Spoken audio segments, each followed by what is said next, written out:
Bismillahirrahmanirrahim. Bismillahirrahmanirrahim. La haula wala quwata illa billahil aliyyil azim. Assalamualaikum warahmatullahi wabarakatuh. Alhamdulillahirabbil alamin wa bihi nasta'inu ala umuri dunya waddin. Wassalatu wassalamu ala asrofil anbiya'i wal mursalin wa ala alihi wa sahbihi ajma'in. Ittaqullaha haqqa tuqatih wa la tamutunna illa wa antum muslimun. Qala rabbi shrah li sadri wa yassir li amri wahlul 'uqdatam min lisani yafqahu qawli. Qala Rasulullah sallallahu alaihi wasallam, khoslatani la syai'a afdalu minhuma al-imanu billah wa naf'u lil muslimin. Amma ba'du.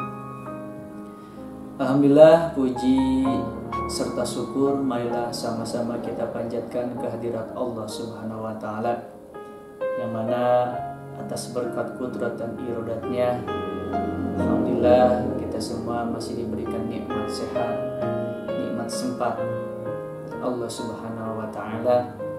Mudah-mudahan kita semua berada dimanapun saja berada, mudah-mudahan kita dalam keadaan sehat walafiat, tidak kurang satu apapun. Sholawat beserta salam marilah sama-sama kita curahkan ke baginda alam, pemimpin umat terbesar, Habibana wa Nabiyana Muhammad sallallahu alaihi wasallam, beserta keluarga, para sahabat, para tabi'in.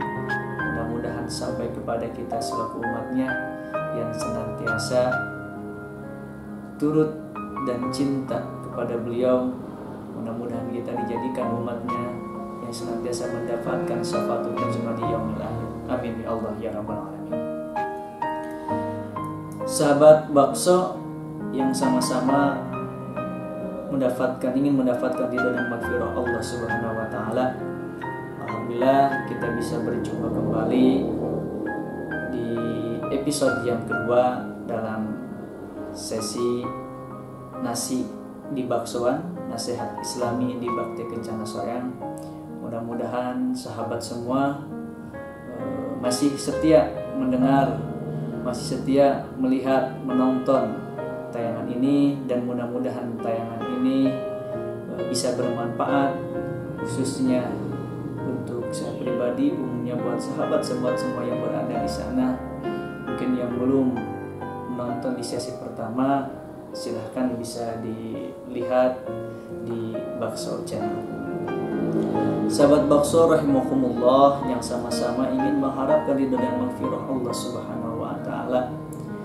Di episode kemarin kita membahas mengenai 3 pesan Luqmanul Hakim kepada anaknya, yang mana itu merupakan salah satu nasihat yang sangat luar biasa tentunya buat kita semua selaku hamba yang ingin mendapatkan keridhaan dan ampunan dari Allah Subhanahu wa taala. Tentunya itu merupakan suatu jembatan yang mudah-mudahan bisa kita amalkan dalam kehidupan sehari-hari, dan mudah-mudahan kita semua menjadi hamba-hamba, menjadi seorang yang betul-betul selalu ingin mendekatkan diri kita kepada Allah Subhanahu wa taala, ingin menggapai ridha Allah Subhanahu wa taala. Sahabat bakso rahimakumullah yang sama-sama ingin menghadapkan ridha dan maghfirahnya Allah Subhanahu wa taala, marilah sama-sama kita senantiasa meningkatkan dan keimanan dan ketakwaan kita kepada Allah Subhanahu wa taala dengan bentuk iman dan takwa yang sebenar-benarnya, menjalankan segala semua perintahnya, menjauhi segala semua larangannya. Mudah-mudahan kita menjadi seorang hamba yang senantiasa taat kepada Allah Subhanahu wa taala. Tadi di mukadimah saya sampaikan sabda Rasulullah sallallahu alaihi wasallam, khoslatani la syai'a afdalu minhuma al-imanu billah wa naf'u lil muslimin.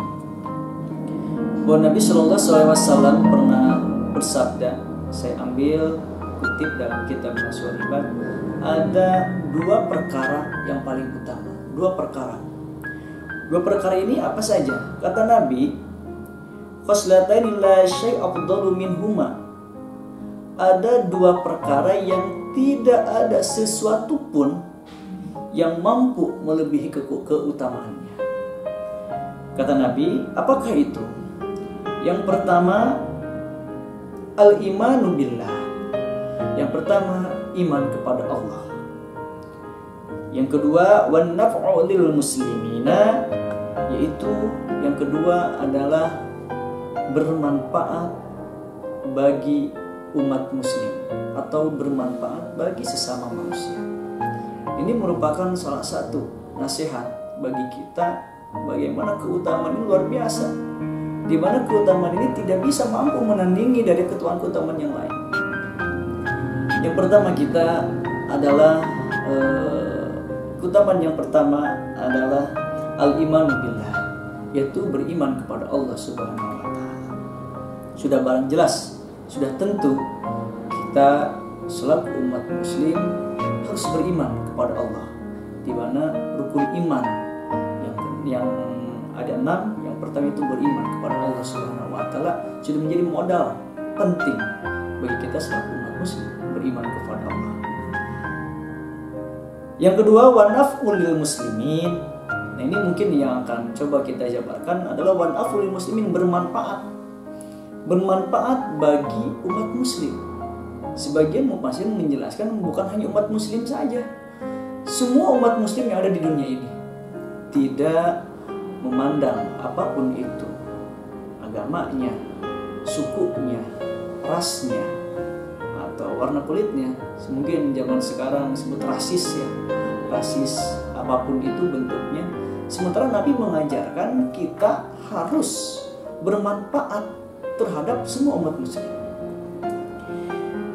Maka di sini dijelaskan, Imam Syekh-An-Nawawi menjelaskan dalam kitabnya bahwa bermanfaat di sini adalah dimaksud kata bermanfaat di sini yaitu bermanfaat bagi umat muslim, bagi umat Islam dalam bentuk apa? Yang pertama dalam bentuk ucapan, yang kedua kekuasaannya, yang ketiga harta benda yang dimilikinya, yang keempat tenaganya. Itu dikategorikan oleh Imam An-Nawawi bermanfaat di sana meliputi yang pertama ucapan.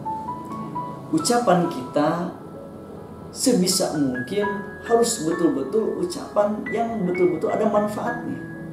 Jangan sampai lisan kita keluar dari mulut kita adalah kata-kata yang tidak pantas, apalagi kata-kata yang bisa menyakiti perasaan saudara kita sama umat muslim ataupun perasaan saudara-saudara kita yang ada di muka bumi ini. Lisan, ucapan kita, di mana dalam satu riwayat disebutkan ada 2 anggota tubuh yang bisa menjerumuskan seorang ke dalam api neraka. Yang pertama lisan, yang kedua adalah farji atau alat kemaluan. Itu dalam sebuah riwayat disebutkan seperti itu. Artinya apa? Kita harus betul-betul menjaga ucapan kita supaya ucapan kita betul-betul bermanfaat kepada orang lain. Dan betul-betul ucapan kita itu tidak pernah menyakiti perasaan saudara-saudara kita, baik saudara muslim maupun saudara muslim. Itu. Terus kemudian yang kedua bermanfaat dari segi kekuasaannya.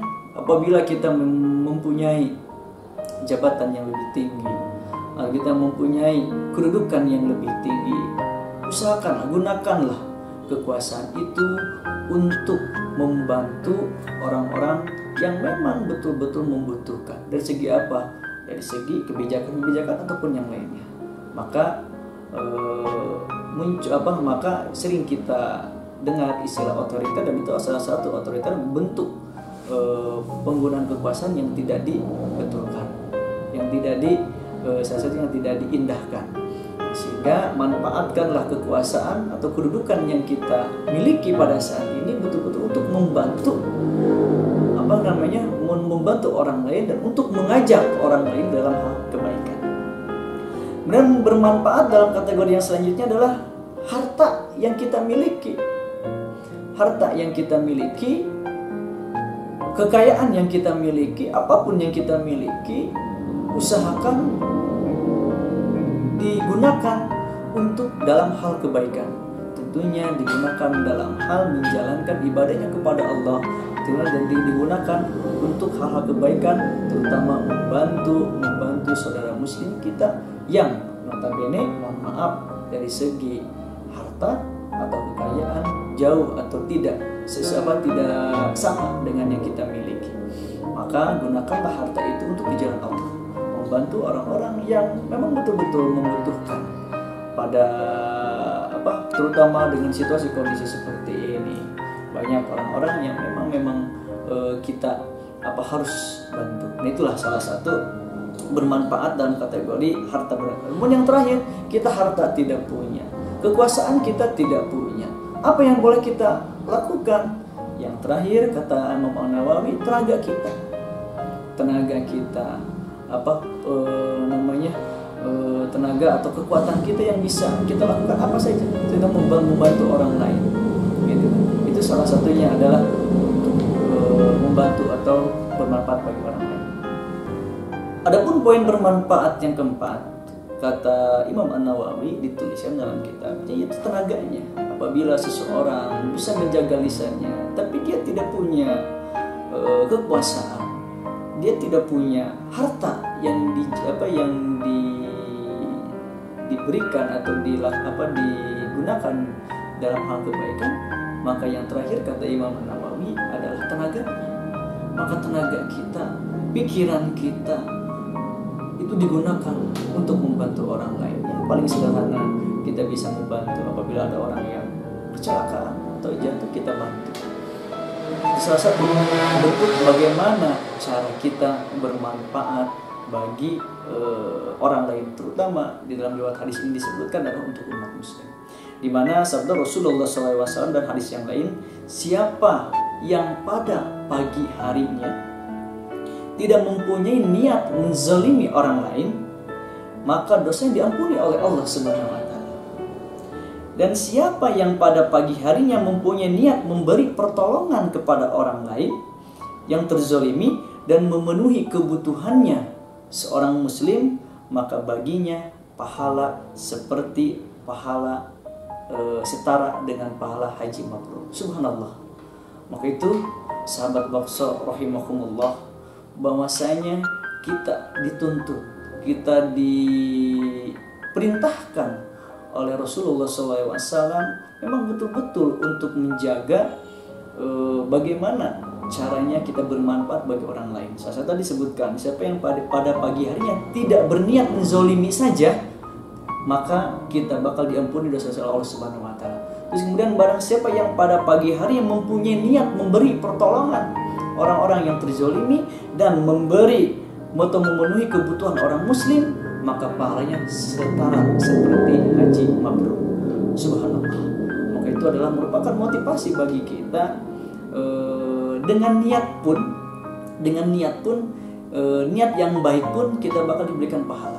Begitupun sebaliknya, ketika kita mempunyai niat yang jelek, maka sama kita akan mendapatkan ganjaran dari niat jelek itu. Itu apa maksudnya? Bagaimana maksudnya? Jadi kita selaku seorang muslim, kita selaku seorang hamba sahaya yang tidak punya daya upaya, alangkah bijaknya kita menyiapkan, kita membuat semacam perencanaan. Jadi besok pagi kita mau ngapain? Apa saja akan kita laksanakan? Dimulai dari begitu bangun, sholat subuh, kemudian setelah sholat subuh apa yang kita kerjakan? Kalau perlu kita tuliskan, kita rincikan, kita bikin perencanaan apa yang akan kita kerjakan di esok hari. Tentunya itu merupakan perencanaan niat kita untuk menjalankan dalam bentuk ketakwaan kita kepada Allah Subhanahu wa Ta'ala. Tadi riwayatnya, siapa yang pada pagi mempunyai niat tidak menzalimi, maka dosa diampuni Allah. Barang siapa yang pada paginya niat ingin membantu orang yang terzalimi dan memenuhi kebutuhan seorang muslim, maka pahalanya setara seperti pahala haji mabrur. Subhanallah. Ini merupakan salah satu dorongan buat kita untuk bisa menjadi lebih baik. Di mana sabda Rasulullah SAW yang lain disebutkan di sini. Kata Nabi, hamba yang paling dicintai oleh Allah Subhanahu wa Ta'ala adalah orang yang paling banyak memberi manfaat kepada manusia. Dalam riwayat hadis ini disebutkan tidak dalam satu golongan, bukan umat muslim saja gitu. Jadi untuk semua umat manusia, hamba yang paling dicintai oleh Allah adalah yang paling banyak memberi manfaat kepada manusia. Kemudian dilanjutkan dalam hadisnya, perbuatan yang paling mulia, kata Nabi, perbuatan yang paling mulia adalah menyenangkan hati orang muslim, hati orang mukmin dengan menghilangkan rasa laparnya, mengatasi kesusahannya, atau melunasi hutang-hutangnya. Nah itu. Kemudian selain itu ada dua perkara yang tidak ada satupun yang mampu mengalahkan keburukannya. Adalah yang pertama menyekutukan Allah, dan yang kedua memberi madarat atau terhadap jiwa maupun hartanya umat muslim atau umat mukmin. Nah, jamaah rahimakumullah, sahabat bakso rahimakumullah yang sama-sama harapkan ridho dan maghfirah Allah Subhanahu wa taala, bahwa tadi Nabi mengajarkan kepada kita selaku umatnya, kata Nabi, hamba yang paling dicintai oleh Allah adalah hamba yang senantiasa memberikan manfaat kepada umat manusia. Umat manusia semua, tidak melihat ras dan golongan atau apapun. Kemudian perbuatan yang paling mulia, kata Nabi, adalah menyenangkan hati orang mukmin, kemudian menghilangkan rasa laparnya, kemudian mengatasi kesusahannya, ataupun melunasi hutang-hutangnya. Dan begitu pun sebaliknya, ada dua perkara yang paling buruk di mata Allah, kata Nabi. Yang pertama adalah menyekutukan Allah. Kemudian yang kedua adalah memberikan madarat kepada umat muslim, baik itu maupun hartanya maupun jiwanya. Subhanallah. Ini salah satu pelajaran yang sangat luar biasa, sahabat-sahabat bakso semua, bahwasanya kita diberikan pelajaran oleh Rasulullah SAW bahwa kita tadi harus menjadi seorang yang bermanfaat bagi umat muslim dan hindari dua keburukan yang betul memang tidak disukai oleh Allah. Yang pertama menyekutukan Allah, kemudian yang kedua tadi memberikan madarat kepada sesama umat muslim, umat mukmin. Dalam konteks riwayat yang lain menyebutkan bahwa umat muslim saja, tapi seluruh umat manusia yang ada di muka bumi ini, baik itu dalam bentuk hartanya maupun dalam bentuk jiwanya, keamanan jiwanya, keamanan hartanya. Itu sahabat bakso yang sama-sama mengharapkan ridha dan maghfirahnya Allah Subhanahu wa taala. Begitu pula kita diperintahkan untuk banyak-banyak bersyukur kepada Allah Subhanahu wa taala atas apa yang kita terima pada saat ini, nikmat sehat, nikmat sempat, nikmat bisa masih berkumpul dengan teman-teman, nikmat bisa masih berkumpul dengan keluarga meskipun dengan situasi yang sekarang yang kita alami bersama, situasi pandemi sekarang ini. Maka kita harus bersyukur, banyak-banyak bersyukur, di mana perintah bersyukur ini disertai dengan perintah berterima kasih kepada orang tua. Percuma kita pandai bersyukur, percuma kita rajin bersedekah, rajin infak, tetapi kita kepada orang tua tidak bersyukur kepada orang tua, tidak memuliakan orang tua kita. Maka di mana dalam Quran surat Luqman ayat 14 disebutkan, bersyukurlah kepadaku dan kepada orang tuamu. Artinya ini harus seimbang, bersyukur kepada Allah dan bersyukur kepada orang tua yang telah mendidik kita, membesarkan kita sampai saat ini. Kemudian diriwayatkan dari Uwais Al-Qarni, dia berkata, dalam suatu perjalanan aku berjumpa dengan seorang rahib. Kata Uwais, rahib itu adalah seorang guru. Kemudian aku bertanya, wahai rahib, apa derajat pertama yang harus dilalui oleh seorang murid? Kata Uwais. Kemudian guru itu menjawab, yang pertama mencegah kejaliman dan bersikap rendah hati. Yang pertama mencegah kejaliman dan kedua bersikap rendah hati. Sebab pahala suatu amal tidak akan naik apabila masih ada kezaliman di dalam diri kita. Artinya pahala atau ibadah yang kita kerjakan setiap hari, sholat kita, puasa kita, zakat kita, umroh kita, haji kita, infak kita, tetapi kalau masih ada kezaliman di dalam hati kita, masih ada kejelekan di dalam hati kita, maka amalan-amalan itu tidak akan dinaikkan oleh Allah Subhanahu wa taala sebagai amal ibadah. Tentunya ini tadi menjadi salah satu pelajaran yang sangat berharga, bagaimana kita dituntut untuk bisa bermanfaat bagi sesama umat manusia, khususnya umat muslim, baik dalam bentuk ucapan, kemudian kekuasaan, kemudian harta kekayaan, maupun tenaga kita, ataupun apa yang kita miliki, semua betul-betul harus bisa dimanfaatkan orang lain. Dimana dalam riwayat disebutkan khairin nas anfa'uhum linnas, sebaik-baiknya manusia adalah yang bisa bermanfaat bagi manusia itu tersendiri. Kalau kita ingin dikatakan sebagai manusia sejati, maka kita harus bisa bermanfaat bagi orang lain.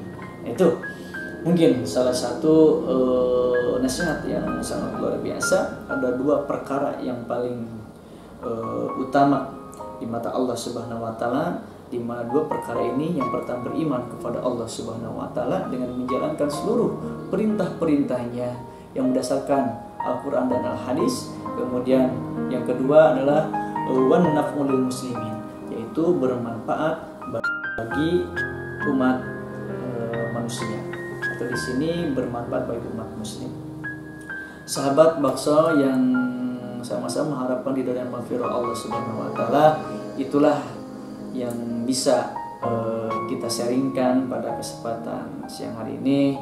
Mudah-mudahan bisa bermanfaat, khususnya buat saya pribadi, umumnya buat sahabat-sahabat bakso yang dimanapun berada, bahwasanya itulah dua perkara yang paling utama. Sekali lagi, dua perkara yang paling utama. Pertama, iman kepada Allah. Yang kedua, bermanfaat bagi umat muslim atau bermanfaat bagi sesama umat manusia. Mudah-mudahan ini menjadi suatu pemicu yang luar biasa untuk kita menjadi lebih baik. Mungkin itu yang bisa saya sampaikan pada kesempatan siang hari ini. Bagi sahabat bakso yang belum menonton sesi atau episode yang pertama, silahkan bisa di searching, scroll di sesi pertamanya. Bagi sahabat bakso juga yang belum menonton video-video yang ada di Bakso Channel, dan jangan lupa sahabat-sahabat semua bisa like, share, komen, and subscribe di video yang ada di Bakso Channel. Itu mungkin itu saja yang bisa disampaikan. Mungkin sebelumnya kita lanjutkan dengan doa. Kita meminta kepada Allah Subhanahu wa taala apapun yang diturunkan oleh Allah kepada kita, terutama sekarang tahun-tahun yang sangat berat, di mana tahun ini disertai dengan adanya pandemi. Mudah-mudahan kita semua, sahabat-sahabat semua yang berada di sana, mudah-mudahan kita diberikan kesehatan kepada Allah, diberikan kesehatan oleh Allah Subhanahu wa taala. Mudah-mudahan kita semua diberikan kelancaran dalam setiap urusan kita, sehingga kita urusan dipermudahkan, kemudian kita diberikan nikmat semata-mata untuk beribadah, untuk mendekatkan diri kita kepada Allah Subhanahu wa taala. Allahumma sholli ala sayyidina Muhammad wa ala sayyidina Muhammad kama shallaita ala sayyidina Ibrahim wa ala sayyidina Ibrahim wa barik ala sayyidina Muhammad wa ala sayyidina Muhammad kama barakta ala sayyidina Ibrahim wa ala sayyidina Ibrahim fil alamin innaka Hamidum Majid. Amin ya Allah ya rabbal alamin. Alhamdulillahi rabbil alamin, hamdan syakirin, hamdan naimin, hamdan yuafin wa yukafi mazidah. Ya Rabbana lakal hamdu kama yanbaghi lil jalali wajhikal karim wa 'azimi sultanik. Allahumma lakal hamdu wa ilaikal mustaka wa antal musta'an wa la haula wa la quwwata illa billahil aliyil azim. Wa nasta'inuka ala fasadin fina wa nas'aluka shala amrina kullih. Allahumma yassir wa la tu'assir wa asyirna mubasyshir bi tambil khair bi rahmatika arhamar rahimin. Allahumma inni as'aluka min khazaini fadlika Rabbana atina min ladunka rahmatan wa hayyi lana min amrina rasada. Rabbana atina fid dunya hasanah wa fil akhirati hasanah wa qina adzabannar. Subhana rabbika rabbil izzati amma yasifun wassalamun alal mursalin walhamdulillahi rabbil alamin. Alhamdulillah, mudah-mudahan itu saja yang bisa disampaikan. Hatur nuhun, hatur punten. Sekali lagi jangan lupa like, share, comment, and subscribe pada video video yang ada di Baksya Channel. Hatur punten, hatur nuhun. Barakallahu li walakum. Assalamualaikum warahmatullahi wabarakatuh.